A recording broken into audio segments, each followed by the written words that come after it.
జయంతి రోజున దగ్గరుండి జంతు బలి చేయించిన నర్సంపేట సిఐ రఘుపతి రెడ్డి. దసరా ఉత్సవాల సందర్భంగా జంతుబలి కార్యక్రమం నిర్వహించడం సాంప్రదాయం అనాదిగా వస్తుంది. కానీ గాంధీ జయంతి రోజు జంతుబలి అనేది దేశవ్యాప్తంగా నిషేధం.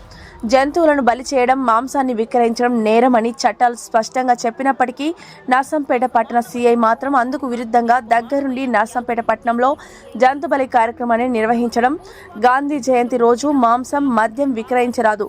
విక్రయించినట్లయితే వారికి చట్టపరమైన కఠిన చర్యలు తీసుకుంటామని ప్రజలకు సూచనలు చేసే వీరే దగ్గరుండి విధులు నిర్వహిస్తూ ఇలా చేయడం పట్ల వీరికి నియమాలు, నిబంధనలు, చట్టపరమైన చర్యలు వర్తించవా అనే విషయం ప్రజల్లో గుసగుసలు చర్చాంశనీయంగా మారింది.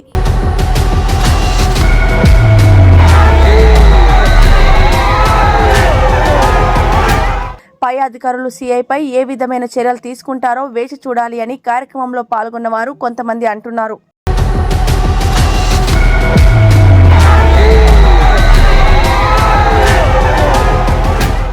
Please do subscribe TG24 TV.